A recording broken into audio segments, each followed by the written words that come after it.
नमस्कार, घड़ी में 5 बज चुके हैं और अब समय हो चुका है न्यूज और के विशेष कार्यक्रम नेशनल आवर का। और मैं हूं आपके साथ देवेंद्र कुशवाहा। आज नेशनल आवर में हम बात करेंगे उत्तर प्रदेश के मुरादाबाद की, जहां एक हैरान कर देने वाली खबर सामने आई है। जहां एक इमाम ने व्यक्ति की मौत के जनाजे की नमाज पढ़ने से मना कर दिया। वहीं पीड़ित ने पूर्व चेयरमैन और उसके साथियों पर इमाम के ऊपर दबाव बनाने का आरोप लगाया है। तो आइए शुरू करते हैं नेशनल आवर।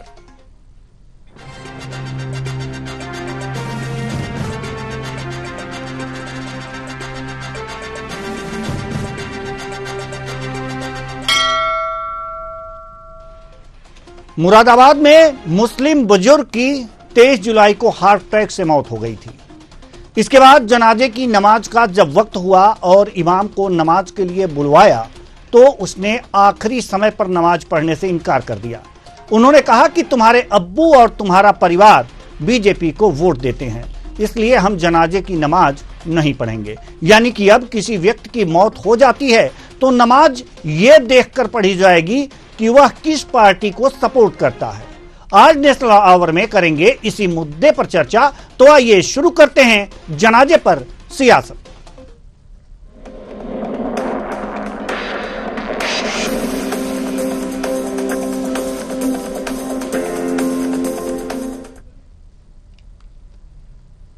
मुरादाबाद जनपद के कुंदरकी थाना क्षेत्र से यह मामला सामने आया है।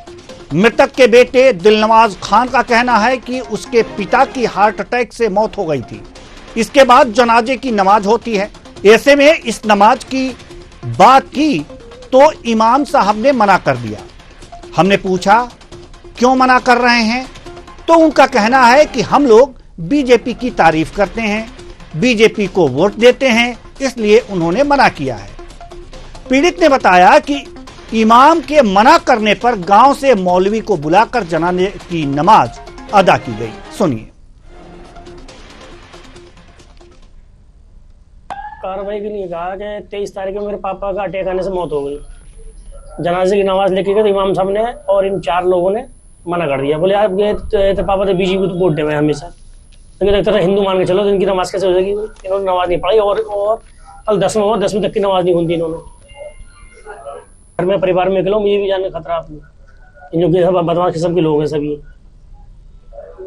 मामला ये था, बोले बीजेपी वोट देते तेरे पापा तो पता क्या पढ़ा देंगे, तो हिंदू समझ एक तरह से। पूर्व चेयरमैन असलम खां, सराफत खां और शमीम खां और मतीन खां और इमाम साहब, यही लोग हैं। सारे इमामों से मना कर रहे हैं, बोले इसकी फाता ही कोई मत देना। इनकार भी चाहता हूं उनके खिलाफ। जबकि यहां इमाम तो कुछ और ही कहते हुए नजर आ रहे हैं। उनका कहना है कि यह सियासी मामला है ही नहीं, धार्मिक मामला है। जबरन इसे सियासी रूप दिया जा रहा है। मैं किसी के जनाजे में नमाज नहीं पढ़वाता हूं। जनाजे की नमाज के लिए घर के बड़े लोग ही उसकी जिम्मेदारी निभाते हैं। मेरे ऊपर लगाए गए सभी आरोप गलत हैं। मुझे सियासत से कोई मतलब नहीं है। मुझे नीचा दिखाने के लिए सियासत का आरोप लगा रहे हैं। अगर कोई हमारे नबी के खिलाफ बोलेगा तो हम चुप नहीं बैठेंगे। सुनिए। इंतकाल हुआ था लीडार साहब का, तो मेरे इल्म में तो कोई बात ऐसी थी भी नहीं जिन्होंने बेवजह मुद्दा बनाया। हकीकत हाल ये थी कि जनाजे की नमाज उसी मस्जिद में हुई जहां मैं नमाज पढ़ाता हूँ। उसके जो कैमरे हैं उसमें सब रिकॉर्ड भी है उन कैमरों में, और करीबी कब्रिस्तान में वो दफन भी हुए। अब उन्हीं के घर के व्यक्ति ने नमाज भी पढ़ाई जनाजे की। तो ये तो बेवजह एक जो है किसी पर उसे नीचा दिखाने या उसे फंसाने के लिए ये आरोप लगाने हैं। और अब भी इन्होंने मुद्दा बनाया है कि बीजेपी को वोट देना इसलिए ऐसा किया गया। ऐसा कुछ भी नहीं है। ये सियासी मामला नहीं है बल्कि धार्मिक मामला हमारा। अब यह मामला जिलाधिकारी के संज्ञान में पहुंच चुका है। जिलाधिकारी ने इस मामले में समिति गठित कर जांच के निर्देश भी दिए हैं। सुनिए।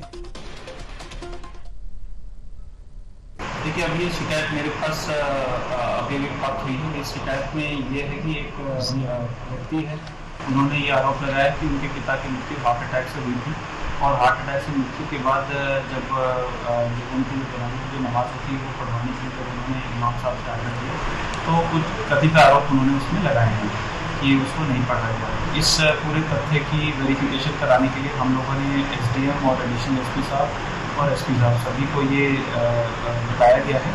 इसको हम लोग तत्काल ही वेरीफाई करा रहे हैं और अगर किस प्रकार से भी ये सत्यता अगर इसकी पाई जाएगी तो संबंधित कार्रवाई करेंगे। तो किसी की मौत के बाद जनाजे की नमाज अगर पढ़ाने से इमाम मना करते हैं तो वास्तव में यह गलत बात है। पीड़ित आरोप लगा रहे हैं कि इन्होंने इसलिए जनाजे का नमाज पढ़ाने से मना कर दिया कि हम लोग बीजेपी को सपोर्ट करते हैं, बीजेपी को वोट देते हैं, बीजेपी को वोट डलवाते हैं। वहीं इमाम का कहना है कि उसी मस्जिद में नमाज पढ़ाई गई जहां पर वो नमाज पढ़वाते हैं। लेकिन उन्होंने ये नहीं कहा कि ये नमाज हमने पढ़ाई। यानी कि पीड़ित ये कह रहा है कि हम गांव से बुला करके मौलवी को वहां पर जनाजे की नमाज हमने पढ़वाया। लेकिन सवाल यहां पर यही है ना कि इमाम साहब कह रहे हैं कि मस्जिद में जहां वो नमाज पढ़वाते हैं वहीं नमाज पढ़ी गई।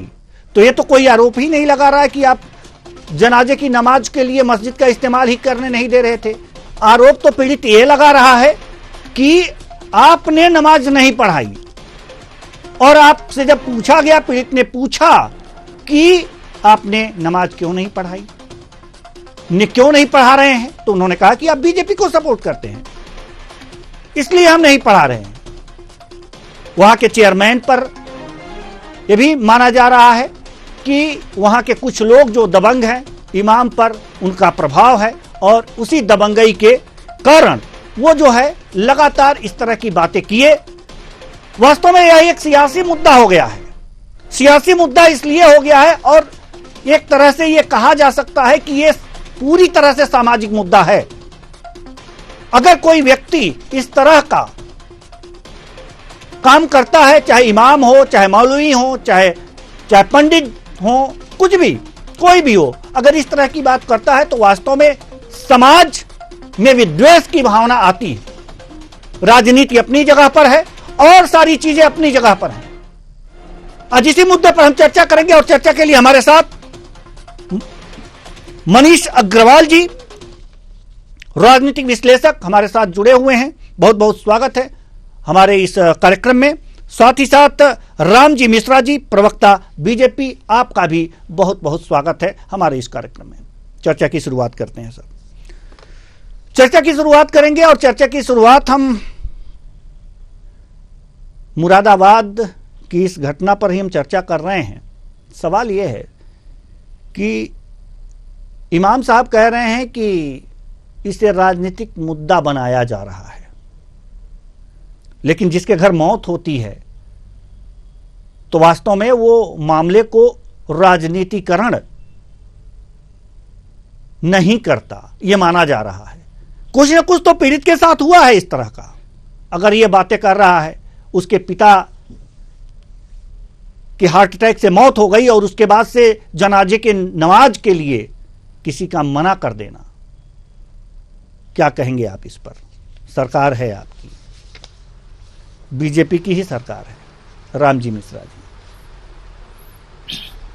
देखिए, जो ये घटना आई है ये बड़ी चिंता का विषय है। अगर समाज में राजनीतिक विरोध का स्तर यहाँ तक जा रहा है तो एक बार समाज के लिए चिंता का विषय है। राजनीति अपनी जगह है और ये जो किसी की मृत्यु है या किसी के अन्य कार्यक्रम हैं, ये किसी भी धर्म में किस प्रकार से होते हैं और उनके लिए चाहे वो पंडित जी हों, चाहे मस्जिद के मौलाना हो या कोई भी हो, जिनकी जो जिम्मेदारी है उन्हें अपनी जिम्मेदारी पूरी ईमानदारी से निभानी चाहिए, बिना किसी राजनीति में पढ़ने के बजाय उन्हें ये सोचना चाहिए कि उन्हें समाज में समाज का काम करना है और इन सामाजिक काम के, समाज के इन जरूरी कामों को कतई राजनीतिक चश्मे से नहीं देखा जा सकता है। ये घटना जो आ रही है ये बड़ा समाज के लिए चिंता का विषय है और वहाँ के जिलाधिकारी महोदय ने बताया है कि उन्होंने एक टीम का गठन किया है और वो जांच करेगी। अगर जांच में इस तरह की घटना सही पाई जाती है तो निश्चित रूप से जो हमारे संविधान में इस विषय में जो निर्देश हैं उनके तहत कार्रवाई की जाएगी, इसमें कोई दो राय नहीं है। किसी को भी राजनीतिक किसी के जीवन और मृत्यु के जो सामान्य शिष्टाचार में या जो उस समय होने वाले धार्मिक कार्यक्रम हैं उन्हीं में राजनीतिक को लाने का कोई प्रयास नहीं करना चाहिए और न ही राजनीति होनी चाहिए। हमें ये सोचना चाहिए कि राजनीति कोई व्यक्ति किसी भी पार्टी से हो सकता है, किसी भी पार्टी को वोट दे सकता है, लेकिन वो व्यक्ति सबसे पहले एक इंसान है और किसी भी इंसान का ये मौलिक अधिकार है जिसकी हमारा संविधान भी जिस चीज की व्याख्या करता है। किसी भी व्यक्ति का जिस धर्म से वो बिलोंग करता है उस धर्म में जो उसका अधिकार है वो उसको मिलना चाहिए। इस प्रकार से एक व्यवस्था होती है और उसके लिए हमारे देश में सभी धर्मों में अलग अलग व्यवस्थाएं बनी हुई हैं और जो इसके लिए जिम्मेदार लोग हैं उनको पूरी ईमानदारी के साथ अपनी जिम्मेदारी निभाना चाहिए बिना किसी राजनीति में पड़े हुए। और अगर ये घटना सत्य है, जिस प्रकार से घटना आ रही है, चिंता का विषय है और जिलाधिकारी महोदय ने चूंकि टीम बनाई है, जांच होगी। अगर जांच में जो भी व्यक्ति दोषी पाया जाएगा उसके विरुद्ध कार्रवाई होगी, इसमें कोई कतई इसमें शंका नहीं होनी चाहिए। हमारी सरकार में किसी भी व्यक्ति को अपनी कानून से ऊपर उठ के कोई भी काम करने का अधिकार नहीं है और सामाजिक मामलों में जबरदस्ती राजनीति को लाकर समाज की सामाजिक भावना और समाज के भाईचारे को बिगाड़ने का प्रयास करने का जो लोग काम करेंगे उनके विरुद्ध प्रशासन अपना काम करेगा। जी, प्रशासन अपना काम करेगा। मनीष अग्रवाल जी, राजनीतिक विश्लेषक हैं आप, किस रूप में देख रहे हैं इसको, मुरादाबाद की इस घटना को? देवेंद्र जी, ये जो भी घटना है इसके जैसे अभी बीजेपी के प्रवक्ता कह रहे थे कि डीएम साहब ने जो कमेटी बन रही है उसको जांच करके इसके तथ्यों तक पहुंचना चाहिए, क्योंकि ये संवेदनशील मामला है।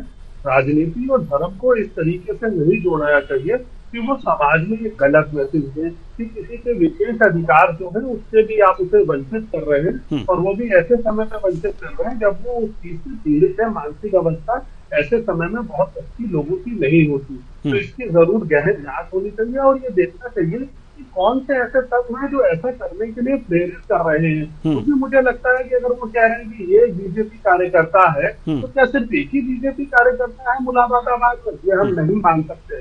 उत्तर प्रदेश सरकार की और भारत सरकार की जो भी योजनाएं हैं उसका बराबर का लाभ हर जाति हर समुदाय को मिल रहा है। लाभ देते वक्त ये थोड़ी पूछा जाता है कि तो किस जाति की हो, किस समुदाय के हो, और लोगों को ये अपना विशेषाधिकार है कि वो किस पार्टी का समर्थन करते हैं, किस पार्टी का समर्थन नहीं करते।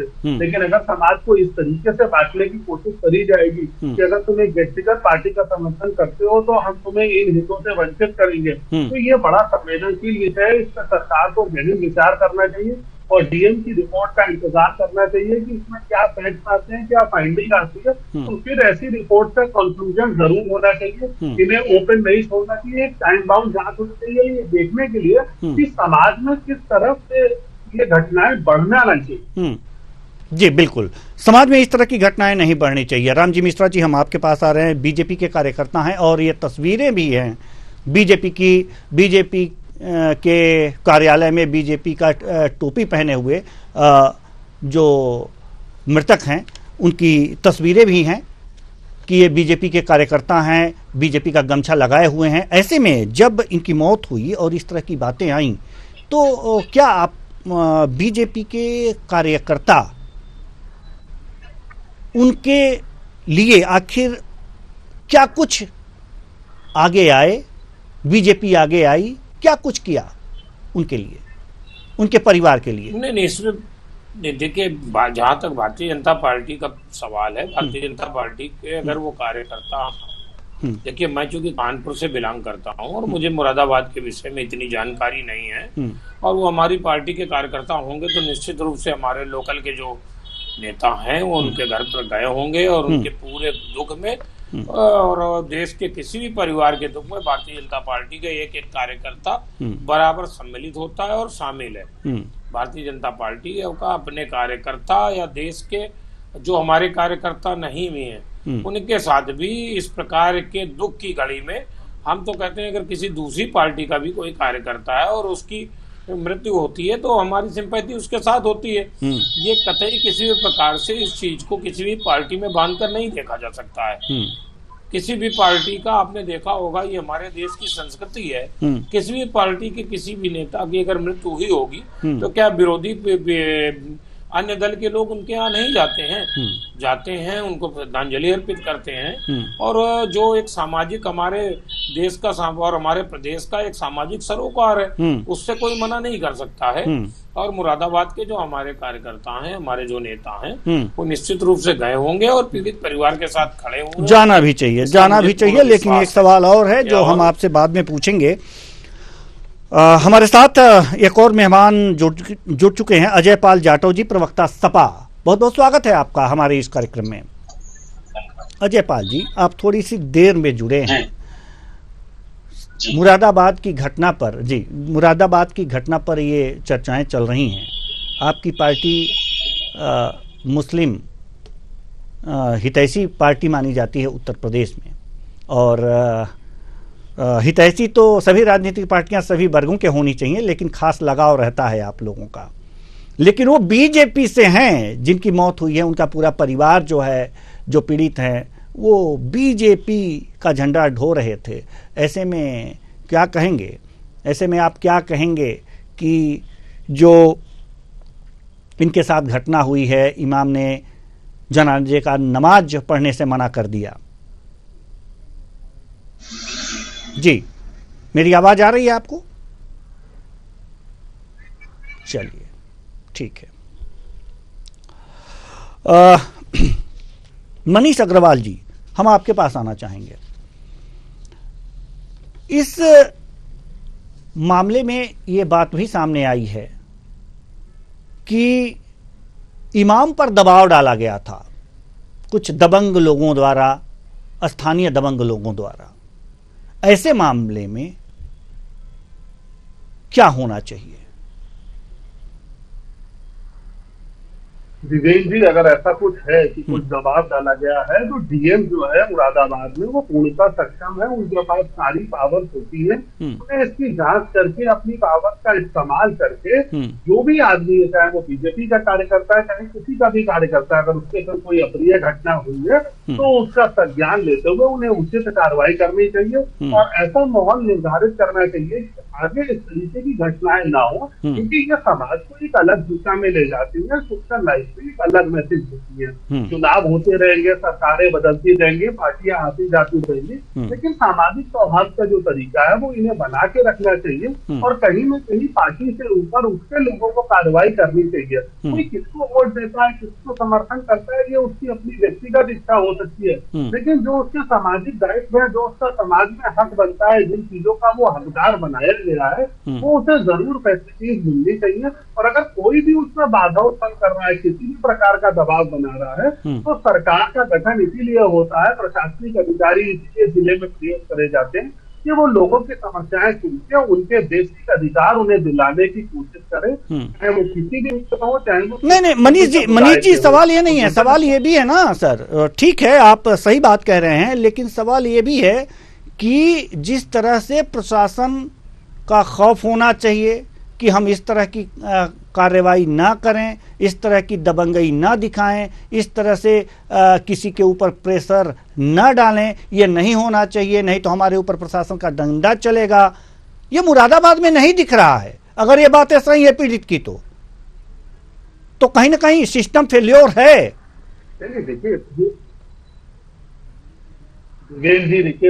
आपकी भी नॉलेज में, मेरी भी नॉलेज में, ये पहली घटना ऐसी लग रही है जो उत्तर प्रदेश में निकल के आई है। हम ये नहीं कह सकते ये सिस्टम का फेलियर है। सिस्टम को जब इस तरीके की घटना का ज्ञान होगा तो वो उसकी जांच करेगा और उसकी तह तक पहुंचेगा। इसका कोई पूर्व निर्धारित कार्यक्रम तो था नहीं कि ऐसी घटनाएं कहीं और भी हुई हो और उसकी जांच ना हो पाई हो और इस वजह से इन घटनाओं की पुनरावृत्ति हो रही हो। तो अभी तो हमें यही देखना चाहिए कि ये पहली घटना है जो प्रशासन के संज्ञान में आई है और प्रशासन को इसकी समूची जांच करके आगे कभी भी ऐसी कोई घटना किसी भी उत्तर प्रदेश के या देश के नागरिक के संग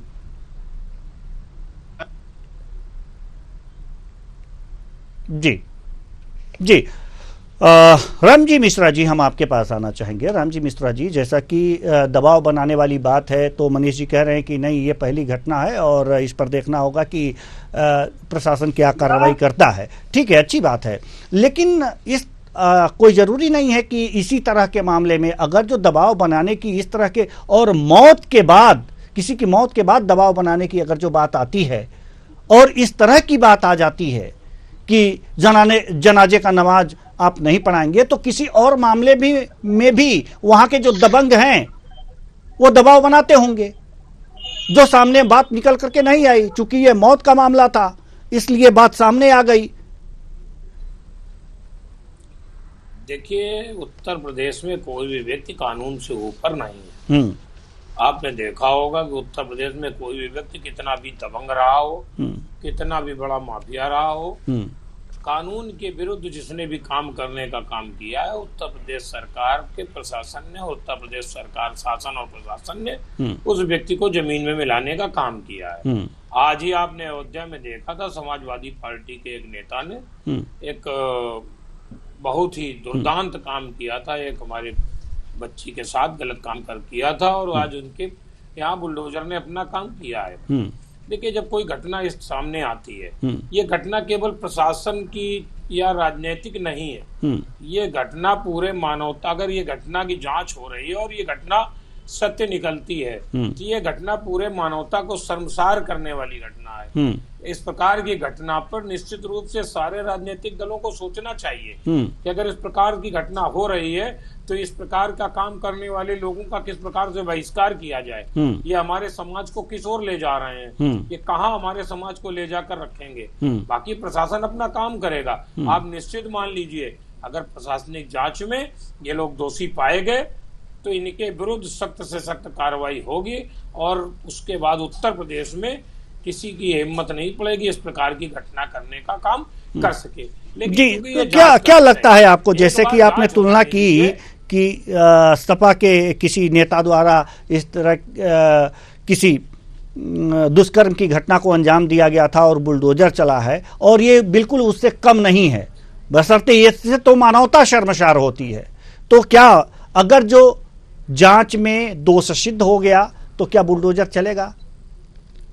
नहीं, देखिए, बुलडोजर चलना ना चलना ये प्रशासन का फैसला है, और कानून किस तरह का उनकी वारदात। नहीं, बुलडोजर का तो आपने बताया ना कि बुलडोजर का उदाहरण तो आपने ही दिया। वो नहीं, बुलडोजर को उदाहरण हमने उस विषय में दिया कि जो हमारी किसी बहन बेटी की इज्जत के साथ खिलवाड़ कोई करेगा, वो किसी भी पार्टी का नेता हो, कोई हो, उसको कानून नहीं छोड़ेगा। बाकी इस मामले में हमारा कानून क्या कहता है, हमारे देश में कानून से चलता है हमारा देश और प्रदेश। जो भी कानून की धाराएं होंगी, जो सख्त से सख्त सजा, अगर वो जांच में दोषी पाए गए, जो सख्त से सख्त सजा हो सकती हो उनके मिलेगी, और इस प्रकार का एक उदाहरण बनेगा कि उत्तर प्रदेश में इस प्रकार के सामाजिक सौहार्द बिगाड़ने की हिम्मत कोई नहीं करेगा। लेकिन इससे थोड़ा और आगे चल के इसके बाद हमारे अन्य दलों की, चाहे समाजवादी पार्टी हो, चाहे कांग्रेस हो, चाहे बहुजन समाज पार्टी हो, जो ये विपक्षी दल है, इनकी भी क्या जिम्मेदारी है हमारे समाज की संस्कृति को बचाने के लिए, हमारे समाज के सौहार्द को बचाने के लिए, समाज में मानवता को बचाने के लिए इन दलों को भी आगे आना होगा। और अगर ये घटना सत्य पाई जाती है तो इस प्रकार के अराजक लोगों को और इस प्रकार के समाज के विरोधी लोगों के खिलाफ उनको भी खड़ा होना होगा, उनको भी एक सख्त फैसला लेना होगा और इस प्रकार के लोगों से दूरी बनानी होगी। ये देखने का, ये हम लोग देखेंगे, एक बार जांच रिपोर्ट आ जाने दीजिए कि किस प्रकार के जो ये लोग दोषी हैं कि नहीं है, और उसके बाद जो हमारे अन्य दल हैं उनका इनके प्रति रवैया क्या है। इनका रवैया वही रहेगा जो अन्य तमाम घटनाक्रमों में वो लोग अपराधियों को बचाने का काम करते हैं। जिस प्रकार से अयोध्या की घटना में समाजवादी पार्टी के वहां के सांसद ने कहा है कि पहले डीएनए टेस्ट करा लिया जाए, उसके बाद कार्रवाई की जाए। क्या कोई उदाहरण है इस देश में डीएनए टेस्ट की जो वो बात कर रहे हैं आज बहुजन समाज पार्टी की आदरणीय मायावती जी ने भी कहा है कि समाजवादी पार्टी की जब सरकार थी तो उन्होंने कितने डीएनए टेस्ट करवाए हैं, ये बताएं। क्या इस प्रकार से जिस प्रकार से अन्य आपराधिक घटनाओं में इन राजनीतिक दलों का दोहरा रवैया रहता है। क्या इस प्रकार के समाज विरोधी रवैये में भी उनका वही दोहरा रवैया होगा? ये एक बार वो ईमानदारी से सोचेंगे कि उनको क्या करना है और समाज में किस प्रकार की राजनीति की जाए। इस प्रकार की राजनीति समाज को किस दिशा में ले जाएगी? कल हमारा समाज कहाँ खड़ा होगा? कल ये जो विद्वेष की भावना है, कल तो इस प्रकार से तो इसकी कोई श्रृंखला नहीं है। कल के बाद तमाम चीजों का बहिष्कार होता चला जाएगा। लोग कहेंगे मैं ये नहीं करूंगा, फला पार्टी के हैं, मैं ये नहीं करूंगा, फला पार्टी के हैं। तो इस प्रकार से समाज में रहना मुश्किल हो जाएगा। बिल्कुल, पार्टियों की भी जिम्मेदारी है कि वो आगे आकर के इस तरह के जो भी सामाजिक कुरीतियां हैं उसे दूर करें। ये जी बिल्कुल आगे आना चाहिए। बिल्कुल सही बात कह रहे हैं आप। हमारे साथ अजय पाल जाटव जी पुनः जुड़ चुके हैं, प्रवक्ता सपा। अजय पाल जी, सवाल बहुत साफ साफ है। मुरादाबाद की घटना की जानकारी आपको भी मिली होगी। सपा का क्या रुख है इस पर? देखिए, ये जो इस तरह की घटनाएं हैं, तो जहां तक जो मौलाना साहब की बात सुनी है, उन्होंने इस आरोप को खारिज किया है, उन्होंने मना किया है। लेकिन यदि ये सच है तो निश्चित रूप से दुर्भाग्यपूर्ण बात है ये। ऐसा किसी भी धर्म के व्यक्ति को नहीं करना चाहिए। मैं इसकी कड़ी निंदा करती हूँ यदि यह सच है तो। लेकिन मैं इसके साथ एक बात और कहना चाहता हूँ। उत्तर प्रदेश में एक बहुत ही धार्मिक कट्टरता का ऐसा माहौल पैदा किया जा रहा है। जैसे मैं एक दो एग्जाम्पल अभी कांवड़ के दिन, ये कांवड़ की यात्रा के अंदर जो माननीय योगी जी का जो फरमान आया है कि जो रेहड़ी पटरी वाले लोग हैं, जो होटल वाले लोग हैं, अपने नाम के आगे धार्मिक नाम लिखेंगे, अपनी जाति लिखेंगे, अपना धर्म लिखेंगे। ये जो कट्टरता को बढ़ावा दिया जा रहा है, ये बहुत ही ज्यादा निंदनीय काम है। और धर्म चाहे कोई हो, किसी भी धर्म में कट्टरवाद बढ़ता है, किसी भी धर्म में, वो मानवता के लिए, संपूर्ण विश्व के लिए वो खतरनाक है। धर्म चाहे किसी भी धर्म में कट्टरता बढ़ती है, इस तरह का व्यवहार होता है, तो मैं ये कहना चाहता हूँ, समाजवादी पार्टी की तरफ से भी कहना चाहता हूँ, मैं अपने निजी विचार भी रखना चाहता हूँ कि धार्मिक कट्टरता किसी भी धर्म के लिए, मानवता के लिए कलंक है। जी बिल्कुल, धार्मिक कट्टरता की मानवता के लिए कलंक है। अब समाजवादी पार्टी क्या मुरादाबाद की जो इकाई है समाजवादी पार्टी की, क्या पीड़ित के घर जाएंगे, उन्हें कुछ ढाढ़स बंधाएंगे, इस तरह के काम करेंगे कि हाँ कुछ सौहार्द बढ़े? बीजेपी तो खैर गई होगी या जाएगी, लेकिन क्या मुरादाबाद की सपा इकाई वहां पर जाएगी पीड़ित के पास, या गई है? चलिए मनीष अग्रवाल जी, हम आपके पास आना चाहेंगे। अब समय भी लगभग हो ही चुका है, लेकिन अंतिम सवाल आपसे कि अगर इस तरह की कुरीति समाज में जन्म लेती है तो हमें लगता है कि अगर ये पहला ही मामला मुरादाबाद का है इस तरह का, तो क्या सामाजिक संस्थाओं को सक्रिय हो जाना चाहिए, राजनीतिक दलों को भी एक तरह से मानवता दिखाते हुए समाज में एक संदेश देना चाहिए कि आप किसी पार्टी में रहें लेकिन मानवता ना छोड़ें, क्योंकि मानवता से ही मानव है और मानव एक बुद्धिजीवी जीव है जो कि पूरी पृथ्वी पर राज करता है। इसलिए इस तरह की कुरीति से दूर रहें। क्या अब समय आ गया है? देवेंद्र जी, आप बिल्कुल सही कह रहे हैं। सारी पार्टियों को एक साथ मिलके, जो संगठन अलग अलग धर्मों के काम करते हैं, उन्हें भी एक साथ में ऐसी जान लेके डीएम के संग बैठ के एक कमेटी बना के इसका एक प्रॉपर हल निकालना चाहिए और ये देखना चाहिए कि समाज में इस तरीके की घटनाएं फिर से ना हो, क्योंकि ये कोई एक घटना नहीं है, ये असाधारण घटना है। ऐसी घटनाएं कभी भी रिपीट नहीं होनी चाहिए, किसी भी पार्टी के लिए, किसी भी धर्म में नहीं होनी चाहिए।